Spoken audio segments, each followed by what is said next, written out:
بسم اللہ الرحمن الرحیم۔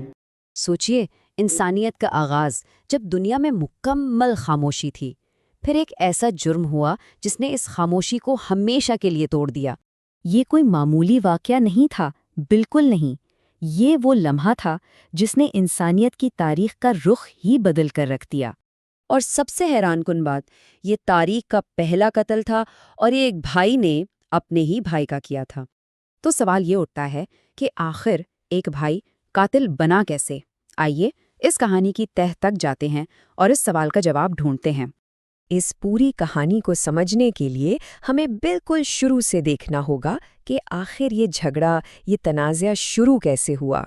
تو اس وقت کا جو خاندانی نظام تھا وہ ایک خاص الہی قانون پر مبنی تھا۔ یہ قانون انسانی نسل کو آگے بڑھانے کے لیے تھا، لیکن اسی قانون نے ایک بہت بڑے جھگڑے کی بنیاد بھی رکھ دی۔ اور بس یہیں سے مسئلہ شروع ہوا۔ قابیل اپنی ذاتی خواہشات کی وجہ سے اللہ کے حکم کی مخالفت پر اتر آیا، کیونکہ وہ اپنی خوبصورت جڑواں بہن سے ہی شادی کرنا چاہتا تھا۔ اب دونوں بھائیوں کے کردار میں زمین آسمان کا فرق تھا۔ ایک طرف حابیل تھا، ایک چرواہا جو بہت مخلص اور اللہ سے محبت کرنے والا تھا، اور دوسری طرف تھا قابیل، ایک کسان جو مغرور، حاسد اور اپنے نفس کا غلام تھا۔ تو اب دیکھتے ہیں کہ ان کے کردار کا یہ فرق ایک اہم موڑ پر کیسے سامنے آتا ہے، جب ان دونوں کو قربانی کی ایک الہی آزمائش سے گزرنا پڑا۔ اس آزمائش کے اصول بہت سیدھے سادے تھے۔ اس سے یہ فیصلہ ہونا تھا کہ کون سچا ہے اور کس کے دل میں کھوٹ ہے۔ ان کی قربانیاں اصل میں ان کے دلوں کا آئینہ تھیں۔ حابیل نے اپنی سب سے بہترین چیز پیش کی جو اس کی اللہ سے محبت کا ثبوت تھا، جبکہ قابیل نے اپنی سب سے بیکار چیز پیش کی جو اس کی کنجوسی اور ناشکری کو ظاہر کر رہی تھی۔ اور پھر نتیجہ سب کے سامنے تھا۔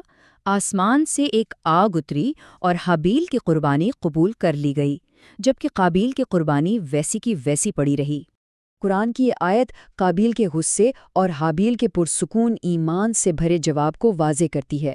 حابیل کا جواب ہمیں تقویٰ کے تصور سے متعارف کرواتا ہے، جو اس کہانی کا مرکزی خیال بھی ہے۔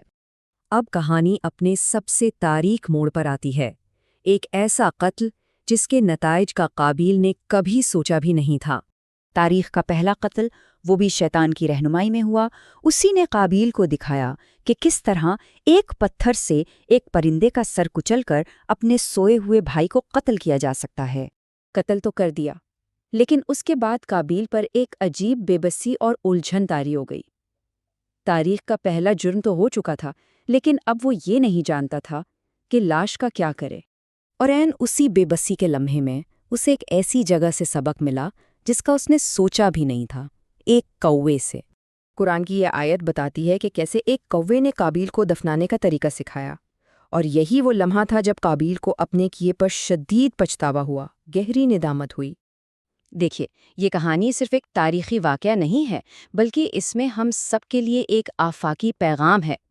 آئیے دیکھتے ہیں کہ اس کہانی کی میراث آج بھی ہمارے لیے کیا معنی رکھتی ہے۔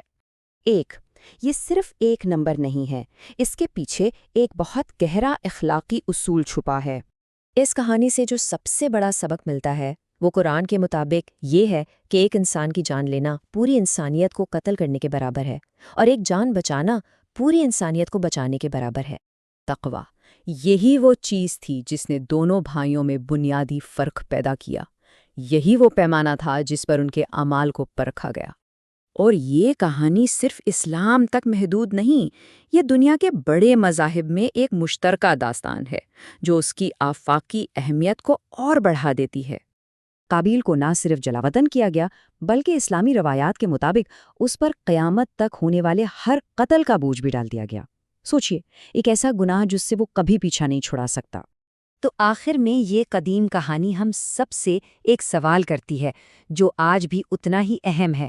جب ہماری میں اور ہمارے ضمیر کے درمیان جنگ ہوتی ہے تو جیت کس کی ہوتی ہے؟